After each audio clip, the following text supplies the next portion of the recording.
Es ist noch gar nicht lange her, da hat man Begriffe wie Mobile Game oder Gacha vielleicht mitleidig belächelt und nannte es Anime-Trash oder bunte kleine Zeitfresser voller Klischees, bei denen man JPEG-Bildchen sammelt. Und gleichzeitig sollten die doch niemals den Anspruch erheben dürfen, mit unseren echten, teuren Konsolenspielen in einem Satz genannt zu werden. Und ja, im Jahr 2026 müssen wir uns aber vielleicht eingestehen, dass wir da womöglich falsch lagen. Denn während wir bei 80-Euro-Blockbustern immer öfter für technische Desaster und unfertige Welten zur Kasse gebeten werden, bieten uns Titel wie Infinity Nikki oder Arknights Endfield plötzlich eine Next-Gen-Erfahrung völlig kostenlos an, verlangen dafür aber nach einiger Zeit doch eventuell einen kleinen Bonus von uns dafür. In diesem Video möchte ich deshalb mit euch analysieren, warum diese nicht mehr ganz so neuen Open Worlds eigentlich wunderschöne trojanische Pferde sind, wie sie raffinierte Tricks nutzen, um unser rationales Denken auszuschalten und was das alles für die Seele unseres doch so tollen Hobbys bedeutet, wenn immer mehr Games rauskommen, die Blockbuster mit anderen Waffen schlagen können.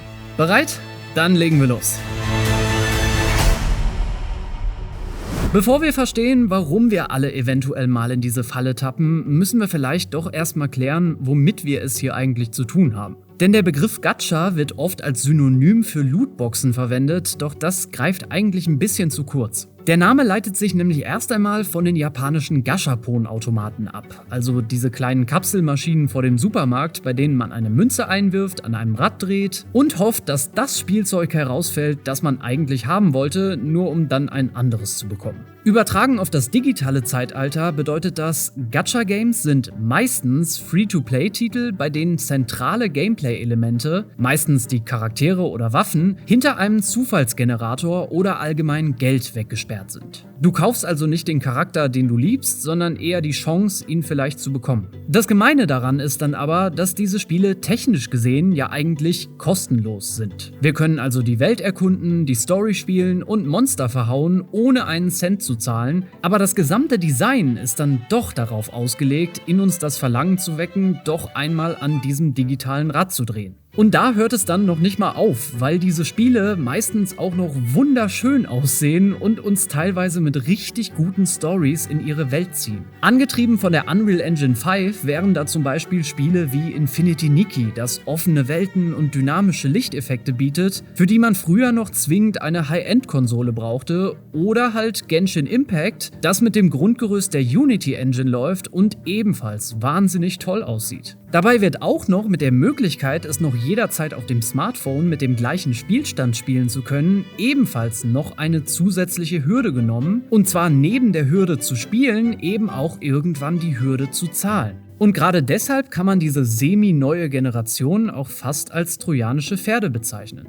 Sie klopfen mit der glanzvollen Fassade eines Premium-Abenteuers an unsere Tore und nutzen dann modernste Technik, um uns visuell zu überwältigen. Und klar kann man das Spiel natürlich auch spielen, ohne jemals einen Cent auszugeben, aber bei vielen Spielern, die diese Games lange erleben wollen, ist das ja dann auch verständlich, wenn diese sich für einen Ingame-Kauf entscheiden. Und hey, der Erfolg gibt ihnen recht, denn wenn diese Spiele inzwischen bei den Game Awards Seite an Seite mit den größten Blockbustern stehen und beispielsweise Honkai Star Rail Best Mobile Game oder Genshin Impact den Players' Choice Award gewinnt, müssen selbst alteingesessene PlayStation-Spieler zugeben, dass sie technisch oder auch einfach von deren Beliebtheit aus den Socken gehauen sind. Oder sich das ein oder andere Spiel doch mal anschauen sollten. Aber vielleicht sind diese Spielerinnen und Spieler, die sich besten Gewissens solchen Games hingeben, aber auch nicht nur dort gelandet, weil sie das Spiel an sich gut finden. Das auch, aber vielleicht sind sie ja auch irgendwie auf der Flucht vor der westlichen Industrie, in der Preise von 80 Euro oder mehr längst normal und eventuell auch kein Garant mehr für Qualität sind. Denn wir erinnern uns alle nur ungern an die technischen Desaster von zum Beispiel Star Wars Jedi Survivor, den gebrochenen Release von Cyberpunk 2077 oder Totalausfälle wie Redfall oder Gollum. Aber genau hier wurden wir, wenn wir die Gründe wie überarbeitete Entwickler und gierige Konzerne mal weglassen, eben nicht wie geschätzte Kunden behandelt, sondern eher wie zahlende Beta-Tester.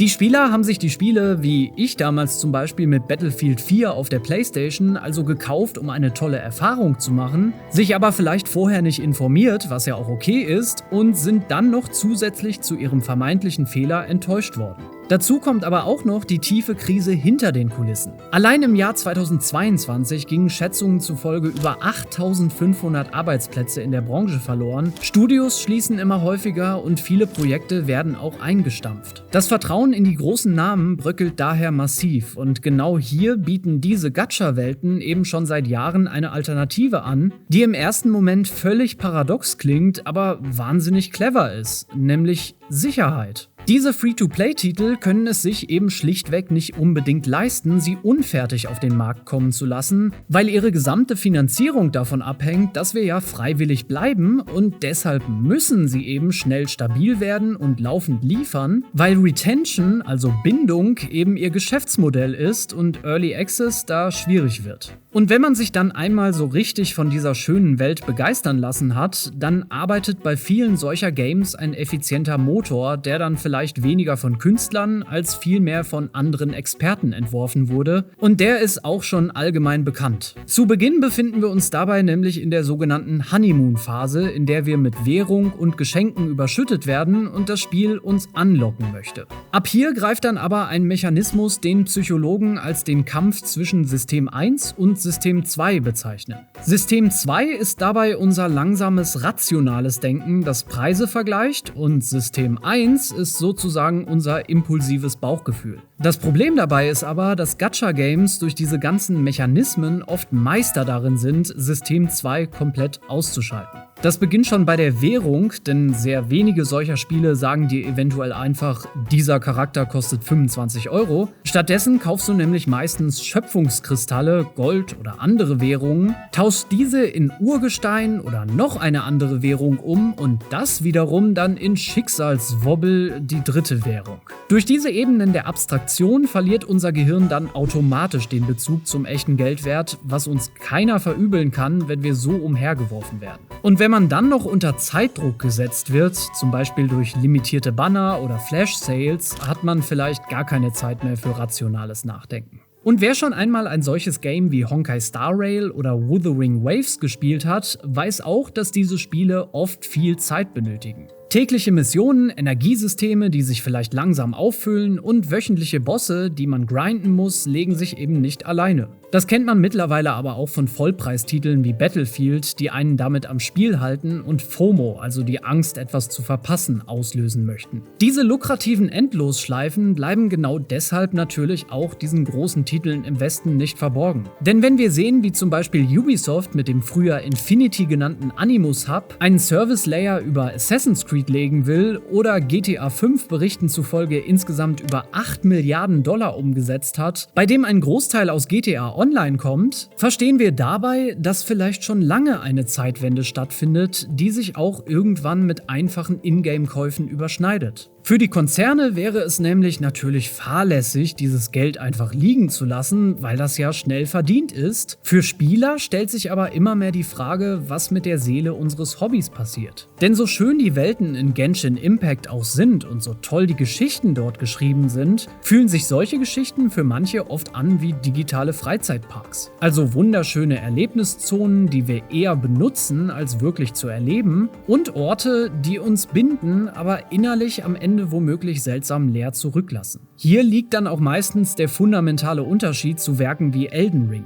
Denn während From Software zum Beispiel betont, dass ihre Spiele abgeschlossene Erfahrungen sind, ist in der Welt der Gacha-Games das Ende oft der Feind, weil die ja weiter Geld generieren wollen und eventuell auch müssen. Wir tauschen bei Gacha-Games also vielleicht die künstlerische Vision eines abgeschlossenen Werkes gegen eine endlose Dienstleistung und die Hauptfrage dabei ist einfach nur, wollen wir das wirklich? Denn bei all der Analyse, warum das was jetzt in uns auslöst, möchte ich als einfacher Typ hier im Internet garantiert nicht den moralischen Zeigefinger heben, denn auch ich logge mich manchmal täglich irgendwo ein, genieße die technische Perfektion von solchen Spielen wie Arknights oder interessiere mich einfach für diese Entwicklung und freue mich gleichzeitig aber auch über einen Teil meines Hobbys ohne finanzielle Hürde. Es ist also absolut okay, Spaß daran zu haben, solche Spiele zu spielen, und solange sie sich eben nicht falsch anfühlen, haben wir ja alles richtig gemacht. Gleichzeitig sollten wir uns aber auch im Klaren sein, welchen stillen Tauschhandel wir da vielleicht eingehen, weil wir oft den Besitz zugunsten einer Nutzungslizenz fallen lassen. Wie schnell das alles nämlich vorbeigehen kann, zeigte zum Beispiel das Debakel um Babylon's Fall, wo die Server nach nicht mal einem Jahr abgeschaltet wurden und das Spiel jetzt für immer weg ist. Wir können insgesamt also vielleicht ruhig die Fahrt im digitalen Freizeitpark genießen, aber sollten dazwischen eventuell nicht vergessen, hin und wieder bewusst von diesem Karussell abzusteigen, um zu prüfen, ob wir wirklich noch spielen, weil es uns erfüllt, oder nur, weil das System es so will. Denn manchmal ist der wertvollste Drop im Spiel vielleicht auch der Moment, in dem man sich endlich trauen sollte, es einfach mal auszumachen. Und da würde mich jetzt vor allem eure Situation interessieren. Habt ihr den Wechsel schon vollzogen, also zieht ihr die technische Sicherheit von Enfield oder Infinity Nikki den wackeligen AAA-Releases vor? Oder ist euch das Gefühl, ein Spiel wirklich zu meistern, heilig? Und wie sehr nahmt ihr den Wechsel in der Branche zu solchen Spielen in eurem eigenen Spielverhalten wahr? Schreibt mir das gerne in die Kommentare und wenn euch diese Art von Analyse gefallen hat, dann würde mir ein Abo oder ein Daumen nach oben natürlich enorm helfen, weiter so etwas zu produzieren. Wir sehen uns im nächsten Video und haut rein!